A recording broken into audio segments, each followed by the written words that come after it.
could there be a more perfect movie to define the year 2020?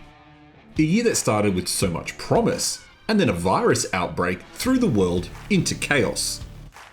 Does this movie shine a light down the dim path of 2020? Or is this movie destined to be remembered in the same way as 2020? A year that we all can't wait to be over. Hi, I'm the Artie Dance from Asian Film Fans, and welcome to this review of the Korean action thriller with zombies, Peninsula. Special thanks to Wellgo USA, who provided a review copy for us to check out.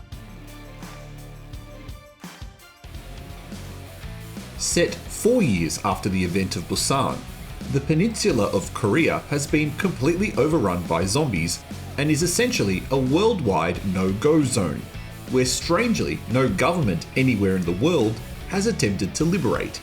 We follow Jung-hyun, an ex-army soldier who successfully escaped the outbreak 4 years prior. He now lives as an undocumented refugee in Hong Kong and is recruited by a gang alongside his brother-in-law and 2 strangers to travel back to Korea to recover a truck full of US currency. For some reason, this zombie outbreak is still only confined to Korea. When they arrive in what's left of Seoul and locate the truck, they are caught by a group of survivors who scavenge the city for supplies. Jung-hyun escapes and is rescued by 2 young girls, who alongside their mother and a man acting like their grandfather, devise a plan to infiltrate the survival camp where the truck has been relocated to, and recover the truck and a satellite phone where they can call the gang to come and rescue them and the money.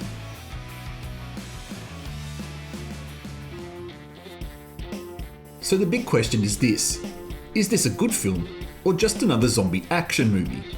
But essentially, it comes down to this: what really is the point of the movie? It has a very throwaway story that has shoehorned zombies into it to create moments of tension that mostly work, but essentially the zombies could have been any movie bad guy trope. It just seems it was easier to use zombies. If you've seen the later seasons of The Walking Dead, then you'll know what to expect here. This movie has nothing to do with zombies, and more to do with the desperation and depravity of human behaviour. So if you're looking for a zombie film, this isn't for you. It's very methodical and very slow paced, and none of that works in this movie's favour.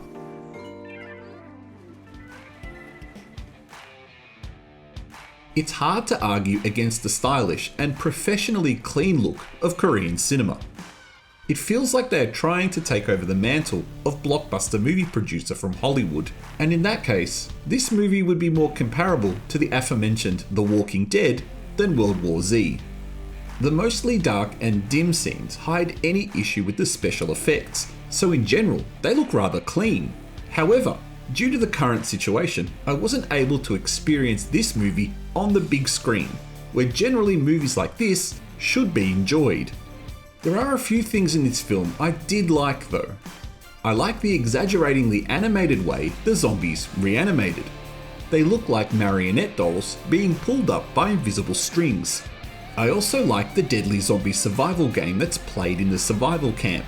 This game is shown in the trailer, which incorrectly frames the movie as something different than what it is.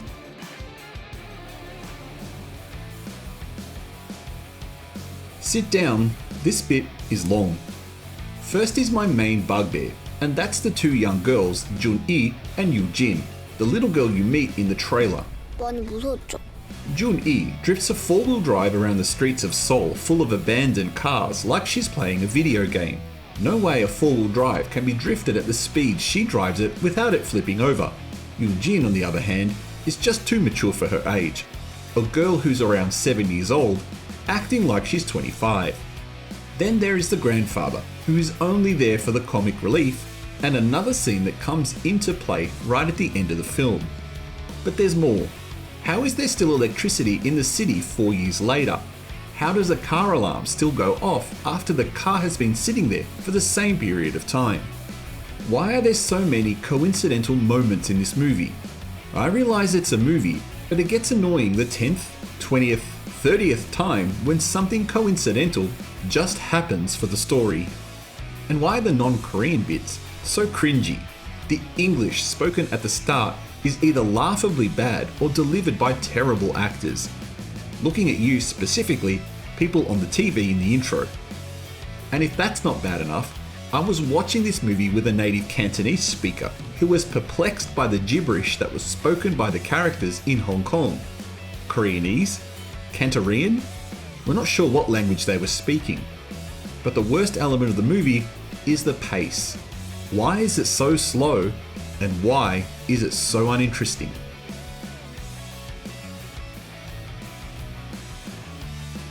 In the end, my opinion probably means very little if you're keen to watch this film. It's a highly anticipated movie and no doubt might be fun to watch in the cinema. There's an obvious reason why the Train to Busan 2 tagline was quickly excised from all marketing material for this film, because this movie isn't a patch on the first film. My recommendation is your choice, although honestly, I would avoid it.